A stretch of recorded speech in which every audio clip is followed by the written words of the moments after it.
अस्सलाम वालेकुम, मेरा नाम मोहम्मद हमज़ा है और आज हम अपने एफवाईपी के ऊपर बात करेंगे कि हमने अपने एफवाईपी जो कि एआई रिसेप्शनिस्ट था, उसके ऊपर क्या प्रोग्रेस और उसके बारे में अपडेट्स के बारे में बात करेंगे। सबसे पहले हम बात करेंगे कि एक हमने प्रोटोटाइप बनाया था जिसमें हमने न नस्ट की यूजी एंड पीजी हैंडबुक्स को इस्तेमाल करके उसके लिए एक चैटबॉट बनाया था कि वो इन्फॉर्मेशन उससे ले सकता है। तो ये हमने किया था ओपन एआई की एपीआईज़ के थ्रू, जिसमें सारी प्रोसेसिंग क्लाउड प्रोसेसिंग हो रही थी। सो ये हमने गूगल कोलैब के ऊपर किया था। सबसे पहले हमने कुछ डिपेंडेंसी थी जो हमने इंस्टॉल कर ली। उसके बाद हमने अपनी गूगल ड्राइव को माउंट कर लिया है। गूगल ड्राइव को माउंट करने का मकसद ये था कि हमारा जो डेटा सेट है, वो जो कि यूजी और पीजी की हैंडबुक थी, उसको हमने पीडीएफ फाइल से सीएसवी फाइल में हमने कन्वर्ट किया है और उसकी एम्बेडिंग्स ऑलरेडी बना ली हैं त पहले से। उसका कोड स्क्रीन पे अभी नज़र आ रहा होगा। ये इसका कोड है जो कि हम इसका गिटहब लिंक हमने डिस्क्रिप्शन में दिया होगा। सो इसकी एम्बेडिंग्स डेटा सेट की एम्बेडिंग्स बनाने के बाद हमने इसको रीड करवाया है अपने सिस्टम में, हमने इसको रीड करवा लिया है। उससे पहले हमने एक काम किया है कि ओपन एआई के एक लाइन वेरिएबल के थ्रू हमने ओपन एआई को अपनी एपीआई की पास करके उसके साथ एक लिंक इनिशियलाइज़ करवा लिया है। सो ये थोड़ा-सा आपको ये डाटा सेट जिस तरह का एक प्रीव्यू आपको नज़र आ रहा होगा कि हमारा डाटा सेट जो सीएसवी फाइल है उसमें किस तरह नज़र आ रहा होगा। कुछ लाइन्स हैं उसकी। सो डाटा सेट को हमने ऑब्वियसली इसको क्लीन भी किया है। इसको हिडन सिंबल्स जो थी पीडीएफ फाइल में वो रिमूव कर दी। जो सॉरी जो इमेजेस थी वो हमने रिमूव कर दी। और जो सिर्फ़ हमने क्या किया है उसके बाद जो टेक्स्ट है उसको एक हमने सॉर्ट किए फीचर इस तरह बनाए हैं कि इसमें 3 फीचर हैं, पेज नंबर, पेज टेक्स्ट और एम्बेडिंग्स। पर पेज के ऊपर जितना भी ये टेक्स्ट है वो हमने एक्सट्रैक्ट कर लिया है। उसके बाद हम क्या कर रहे हैं, क्योंकि डाटा सेट की एम्बेडिंग्स हमने ब एक दफ़ा बना ली है, हमें बार-बार बनाने की ज़रूरत नहीं है क्योंकि बार-बार बनाने से हमारे एक तो टोकन ज़ाया होंगे, क्लाउड कंप्यूटिंग के रिसोर्सेज़ हमारे खत्म होंगे। सो हमने एक दफ़ा वो बना के डाउनलोड कर लिया है। उसके बाद हम क्या कर रहे हैं, गेट एम्बेडिंग्स का फंक्शन बनाया है। इस गेट एम्बेडिंग्स फंक्शन में हमने एक ओपन एआई के एक मॉडल इस्तेमाल किया है जिसका नाम टेक्स्ट एम्बेडिंग एडा वर्ज़न 2 या 002 है। उससे हमने इस फंक्शन में हमने एक पैरामीटर पास कराया है इनपुट के नाम से। इनपुट बेसिकली हमारी क्वेरी होगी जो हम इससे पूछेंगे और ये फंक्शन ये कर रहा है कि उस टेक्स्ट की एम्बेडिंग्स क्रिएट करेगा। उसके बाद हमने ये हमारे जो फंक्शन है, मेन फंक्शन है, जो हमने डिफाइन किए हुए हैं। तो हमारा लॉजिक इस तरह है कि हमने एक सिमेंटिक सजेशंस लेनी है अपनी क्वेरी की डेटा सेट से। सो सबसे पहले हम बात करेंगे सिमेंटिक सजेशंस की। तो बेसिकली इसमें हमने करना क्या है कि हमारा जो डेटा सेट है, वो एक एक डायमेंशनल प्लेन के ऊपर उसकी एम्बेडिंग्स बना के हमने उसे स्टोर कर दिया है। उसकी एम्बेडिंग स्टोर है। जैसे हम कोई भी क्वेरी पूछेंगे उससे, तो उसकी एक एम्बेडिंग उस प्लेन पे आ जाएगी। तो वो रेलेवेंट इन्फॉर्मेशन जो डाटा सेट में है, वो उनके क्लस्टर्स बने हुए हैं ऑलरेडी। जैसे ही हमारी क्वेरी की एम्बेडिंग आएगी उस क्लस्टर के ऊपर, तो हम उससे कोसाइन डिस्टेंस उस क्वेरी का कैलकुलेट करेंगे उसके इर्द-गिर्द में।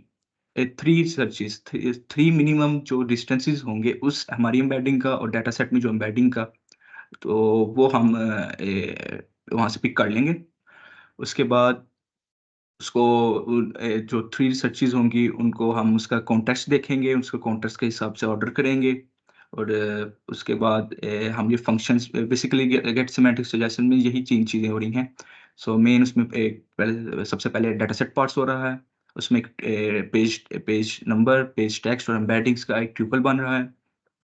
कोसाइन डिस्टेंस से हमारी क्वेरी और डाटा सेट में मौजूद तमाम जो भी पॉइंट्स हैं वो टॉप 3 मिनिमम कोसाइन डिस्टेंस उसका कैलकुलेट करेगा, उसके नेबर में जो मौजूद एम्बेडिंग्स हैं।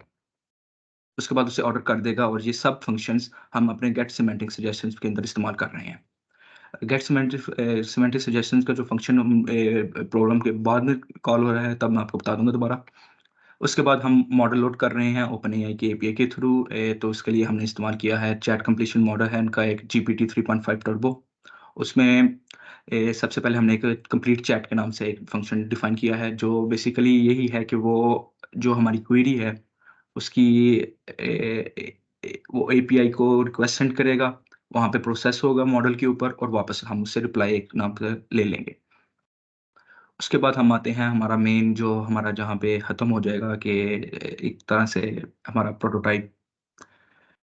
प्रोटोटाइप है। सबसे पहले सिस्टम डिफ़ॉल्ट प्रॉम्प्ट एक तरह का प्लेस होल्डर है, इसको कॉन्टेक्स्ट हमारे मॉडल को कॉन्टेक्स्ट देने के लिए। उसे हमने ऑलरेडी बता दिया है कि हाँ, you are a NUST university receptionist, you will be giving context from the NUST universities PGN handbook.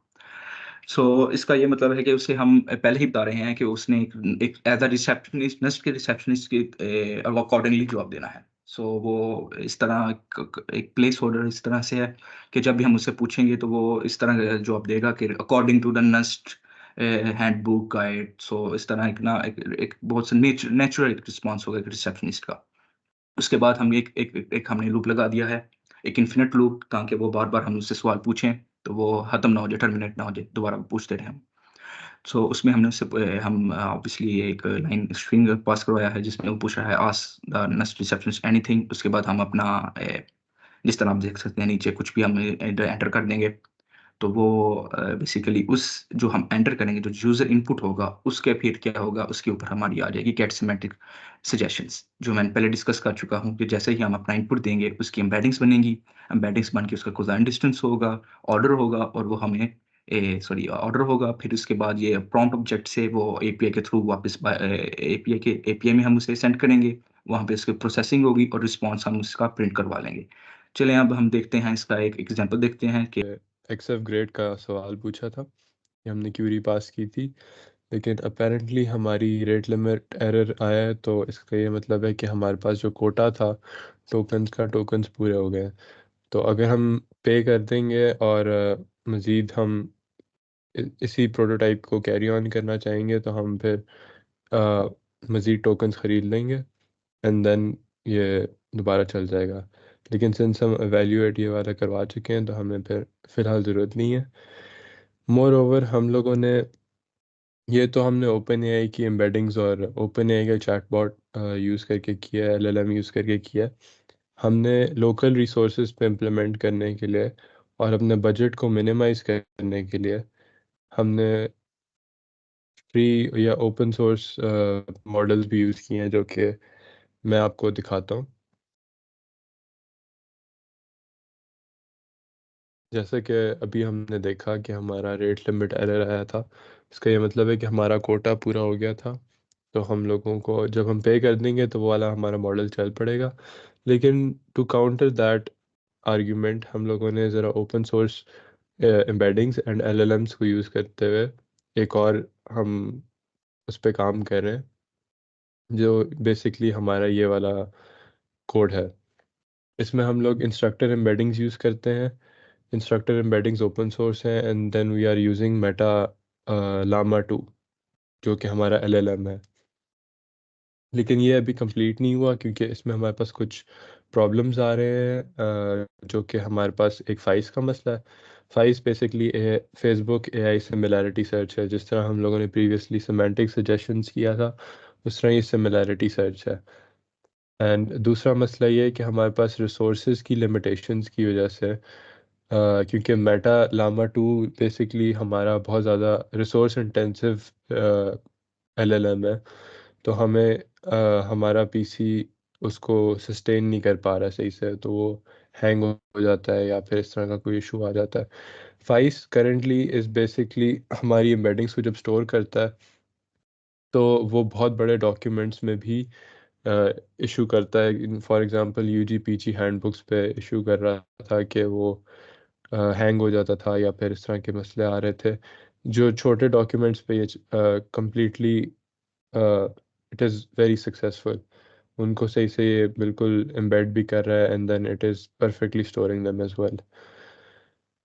सो इंशाल्लाह जब हमारा ये वाला कंप्लीट हो जाएगा, तो हमारा एफवाईपी ऑलमोस्ट कंप्लीट हो जाएगा, क्योंकि हम लोगों ने फिर मूविंग ऑन हमें फिर साइंस का डेटा सेट इसमें इंट्रोड्यूस करवाना होगा and then we will have to implement a user interface to it, जो कि हम इंशाल्लाह कर देंगे। ये हमारा एक्सपेक्टेड हमारा ये है कि हम इसको मिड डिफेंस तक कंप्लीट कर लेंगे इंशाल्लाह।